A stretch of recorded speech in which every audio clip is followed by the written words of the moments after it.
Pauta de análisis. Momento de saludar a nuestro compañero John Miller para analizar lo que ocurre a nivel internacional. Un juicio multimillonario, habla de billones con B, de dólares que podría tener que pagar Meta por una batalla legal, acusaciones de fomentar la adicción en menores a las redes. Temazo esto. Bueno, lo conversamos con nuestro querido John Miller, que ya lo tenemos conectado desde las Europas. ¿Qué tal?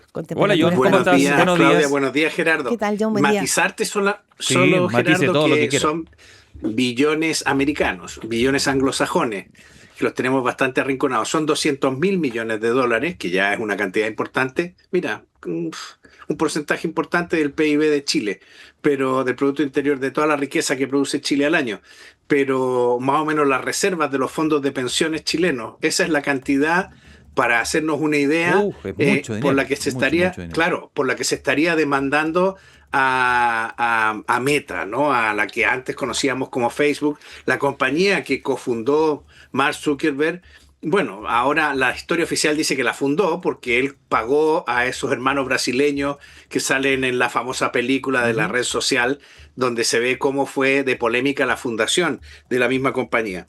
Y Meta está, pues eso, sometida a un proceso que comenzó ayer, que va a durar prácticamente un mes, donde lo que estamos viendo es a 4 estados, que son California, Colorado, Kentucky y Nueva Jersey, cuyos fiscales generales han acusado o están liderando la acusación ante el Tribunal Federal de Oakland, aunque detrás de estos 4 estados hay otros 29 estados que se sumaron a la demanda original que se presentó en 2023.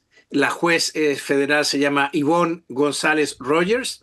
El jurado de 8 personas emitirá un veredicto que es consultivo, no vinculante, pero la decisión final sobre la condena la tendrá que tomar esta juez. Las acusaciones incluyen básicamente el diseño adictivo de las plataformas, o sea, lo que sostienen los acusadores es que Meta sabía que su red social tenía elementos adictivos, no solo lo sabía, no solo no advirtió sobre esa capacidad de generar adicción, sino que además la potenciaron. Y tiene testimonios internos que se van a ir conociendo. Ayer se conoció uno de un ex trabajador de Meta que decía que efectivamente no se podía hablar no se podía usar la palabra adicción, no se podía investigar sobre qué tipo de mecanismos estaban generando esa adicción. Y bueno, todo esto en relación con los niños, porque se supone que este es un juicio por protección de los derechos de la infancia, no tanto a los adultos, que se considera que los adultos tenemos criterio formado para resistirnos a las adicciones de las redes sociales, cuestión que yo pongo en duda. Te iba a decir, también, se supone, pongo en porque duda. no sé si les pasa, pero yo cada vez me encuentro con la gente ya casi no habla, y uno se encuentra con pareja en un restaurante y están pegados. Scrolleando eso, como pasar. Me parece que hay un punto bien relevante que lo decía el fiscal general de Colorado, Phil Weiser. A propósito de esto, John decía que todo esto además hay que ponerlo o envolverlo en el punto de que hoy día niños y jóvenes están atravesando una crisis de salud mental gravísima en el planeta. No estamos hablando, o sea, que también acá hay una resaca muy profunda de lo que dejó la pandemia y han encontrado en estas redes sociales una adicción, pero que simplemente alimenta este problema de salud mental que está golpeando al planeta en esa franja. Bueno, yo he escuchado opiniones a favor y en contra de eso. Hay expertos como, por ejemplo, Jonathan Haidt, a que admiro muchísimo por sus investigaciones y por una serie de libros donde él ha planteado ideas que realmente me parecen muy interesantes sobre cómo funciona el cerebro humano, etcétera. Pero sin embargo, yo no comparto la campaña que él ha lanzado a nivel mundial contra las pantallas o contra los teléfonos móviles y que ha tenido su primer resultado en Australia. No, o sea, no lo comparto porque en el sentido de que las pantallas serían las que estarían provocando estos problemas mentales o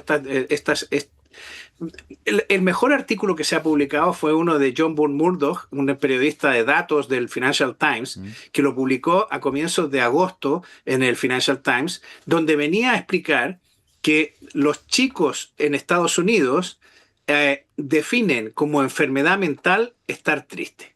Mm. O sea, para ellos estar triste es una enfermedad mental y quieren apoyo médico por estar triste. Entonces, cuando se ha distorsionado tanto el concepto de enfermedad mental y estar triste pasa a ser considerado enfermedad mental, creo que tenemos que andar con pies de plomo a la hora de estas afirmaciones que se hacen sobre si estas enfermedades mentales han empeorado, etcétera. Porque si la gente está más triste, evidentemente no. Esto no significa no reconocer que efectivamente un porcentaje importante de la población tiene enfermedades mentales o padece y Sí. merece tener una respuesta médica, una respuesta profesional para sus problemas.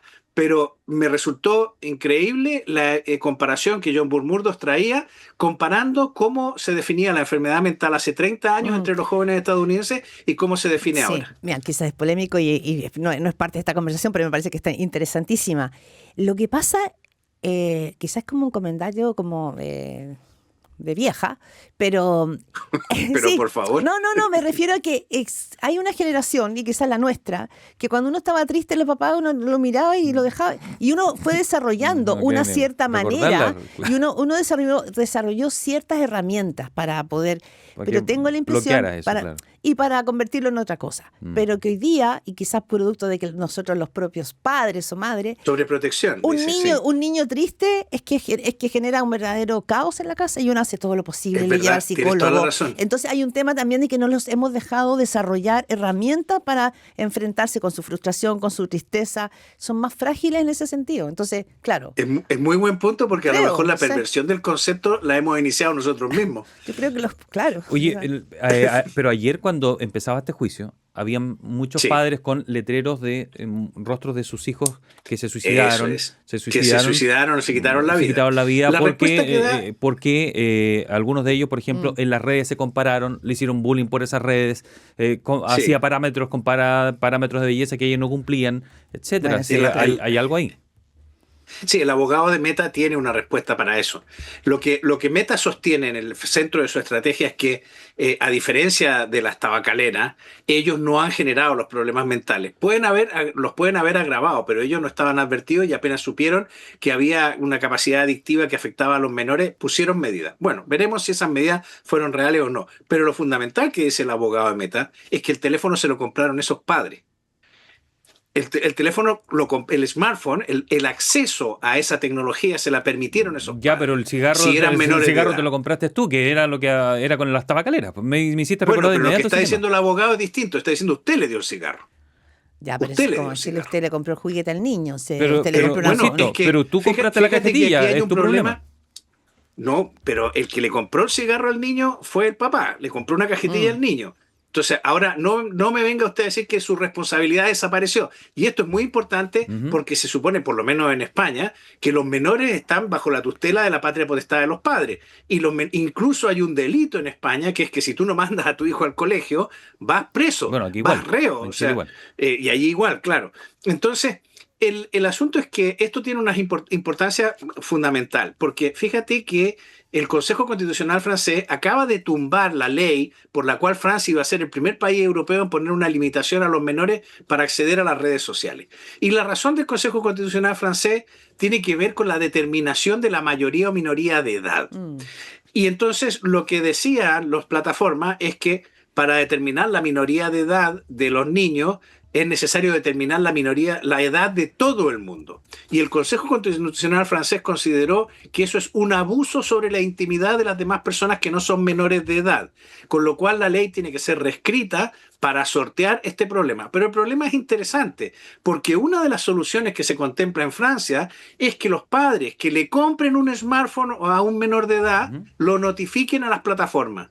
mm. O sea, este teléfono está en manos de un niño o este teléfono es usado Por por un un menor. menor de edad y entonces usted, plataforma, no solo padre puede censurar el teléfono del hijo, sino que la plataforma le tiene que privar del acceso. Hay Claro, un... volvemos al punto de que los padres tienen una tarea protagónica en la crianza de los hijos. Y Sí, yo estoy soy de acuerdo con eso. yo soy muy partidario de eso. Sí, yo O sea, estoy en la creo misma que línea. es que y creo que además el tratar de presionar en la opinión pública, como veíamos a esos padres ayer, que muchos han vivido un trance muy doloroso, pero pero donde las responsabilidades van a quedar establecidas es en el tribunal. Lo fundamental es, muchos padres dicen, es que si yo no tengo un Estado que diga que esto está prohibido, yo no se lo puedo imponer a mi hijo porque yo no quiero tener una mala relación con él, o no me quiero disgustar, o no me quiero poner colorado, etcétera. Bueno, es que desgraciadamente habrá que ponerse colorado alguna vez. Ahora es cierto, porque tú tomas a tu hijo, le dices que no vaya con el celular y llega a un espacio de amigos donde además hay que mirarlo así, donde los jóvenes se constituyen a sí mismos, donde todos los demás sí lo tienen y él empieza a quedar fuera y todas las cosas empiezan a pasar por WhatsApp. Lo hablamos con un especialista que trajimos acá hace una semana. Una cosa es que, a propósito de esta denuncia de Meta, es que se le está hablando de adicción. Veía que ahora en marzo un tribunal de Los Ángeles ordenó a Meta y a Google pagar un total de $6 millones a un joven de 20 años que los demandó a las compañías por negligencia y adicción a las redes sociales durante su adolescencia. Bueno, ya es un precedente, hay un precedente. Que asumen que tienen que ver con la adicción. Sí, y lo segundo, yo no soy experta en esto, pero la adicción a las pantallas tiene que ver con que la neurociencia ha ido mostrando que el uso excesivo de pantalla altera circuitos mentales de dopamina, debilita la corteza prefrontal encargada del control de impulso, reduce tiempo dedicado al juego físico, o sea, también afecta la neuroplasticidad. A mí esa argumentación me parece súper interesante porque el scrollear, lo que hacemos nosotros de poner una pantalla, pasar al siguiente video, al siguiente video, está comprobado que está hecho con una fórmula para que nuestro cerebro no pueda parar. Cuesta mucho salir de eso cuando caemos en él. Entonces, allí me parece que hay una trampa. Todo es completamente arbitrario y resulta que a los 18 años, ¿qué pasa con la corteza prefrontal? Ya no es maleable. Ya está desarrollada. Sí, yo hablaba con ya Amanda. No le puede pasar nada. Yo veo un montón de gente con 21 años completamente adicta al teléfono móvil. Ustedes mismos están contando que la gente cuando va a comer, hay gente de 30 años que no se puede liberar de su teléfono móvil. Pero ya tienen las herramientas. La depende. adicción, pero ¿a qué edad se adquieren las herramientas? O sea, le quitamos los móviles a todos los niños hasta los 16 años. Pero mira, escucha lo que... me tocó entrevistar a Amanda Césped, digamos, neuropsiquiatra acá chilena. Me imagino que allá en Europa hay muchísimas más. Es un tema del desarrollo de la plasticidad del cerebro. O sea, cuando tú eres más niño, es como fumar marihuana. Hay gente adicta a los 30 años a la marihuana, pero fumar marihuana a los 12 años es muy distinto porque te afecta el daño que te afecta cerebralmente, en la constitución de tu corteza prefrontal, del desarrollo de tu cerebro. Solo voy a dejar una duda, una pregunta, porque yo en esto, la verdad es que creo que somos ciegos que vamos a tienta avanzando en la oscuridad. Esa evolución de la corteza cerebral que dicen los médicos que debe ser normativa o canónica, ¿está basada sobre qué? ¿Sobre una formación alfabética? ¿Sobre una formación, basada en el alfabeto, en la letra imprenta? O sea, porque eso es lo que conocemos hasta ahora. O sea, nuestros cerebros están formados, esta corteza prefrontal tomó su forma canónica, que es la que el médico dice, es que no pueden llegar a esto, porque nosotros venimos formados de una manera. Y si se está generando una nueva manera de formar la corteza prefrontal, yo lo que digo es, hemos cometido muchos errores para llegar hasta aquí. ¿Por qué no podemos cometer unos nuevos? Es posible, pero tienes que buscar algún parámetro para saber cuándo tienes aproximadamente un desarrollo cognitivo. ¿Cuál es la corteza prefrontal canónica? ¿Quién dice cuál es la corteza prefrontal canónica? O sea, ¿qué neurocientífico se puede arriesgar ahora mismo a decir, no, la corteza prefrontal canónica es esta, la que no ha tenido pantalla hasta los 16 años? Es que hay que buscar consenso, por supuesto. Hay que buscar algún parámetro, en alguno tenemos que establecernos, pues si no sería todo. Lo que pasa es que lo que dicen los neurocientíficos es que la corteza prefrontal es como el director de orquesta del cerebro. Correcto. Y que donde está la racionalidad. Claro, y eso demora mucho más en madurar. Más o menos hacia los 25 años, es lo que dice la ciencia. Y que las pantallas... Entonces prohibamos las pantallas hasta los 25 años. Y que las pantallas interfieren directamente en ese proceso crítico, porque finalmente los estímulos que provoca afectan justamente al desarrollo, donde se frena la impulsividad, se regulan las emociones. Claro, porque la cultura alfabética te llevaba a detenerte en la página, a tener que pensar, a tener que volver a releer, etcétera. Pero es que ahora estamos enfrentándonos a nuevas tecnologías y el cerebro tendrá que funcionar de otra manera. Lo que yo digo es, a lo mejor frustra el desarrollo, pero lo canónico es que hasta los 25 años el cerebro se forme de una determinada manera o no. Sí, Oye, eso no es lo sé, que la ciencia yo- está señalando. Oye, Digamos. ahora el debate está, Australia lo hizo Lo de que poner... está claro es que ya no son los cerebros que eran los de Gutenberg. Eso sí, eso está claro. Claro, eso sí. Tendremos que abrirnos a nuevos cerebros. Decía que A lo mejor no nos gustan, eso es otra cosa. Decía que Australia puso límite a los 16 años para acceso a las redes de manera muy arbitraria. Es muy alta la multa si es que alguien rompe eso. Pero leí que en España también estaban en lo mismo. Estaban en un proyecto así, ¿no? De restricción Sí, de acceso a redes. pero bueno, a ver, el contexto europeo es completamente distinto porque aquí hay un reglamento de gestión de datos digitales ¿Mm? brutal, absolutamente estricto, y de hecho tengo que decirte que desde 2007 existen limitaciones para que los niños tengan acceso a las redes sociales, por lo menos en España. Vinculado eso a la En Europa privacidad a lo mejor ha principalmente, tardado ¿no? un poco más. Vinculado a la privacidad, vinculado a la privacidad probablemente, principalmente, ¿no? Básicamente la protección de datos, la privacidad, y hay una protección reforzada para la infancia.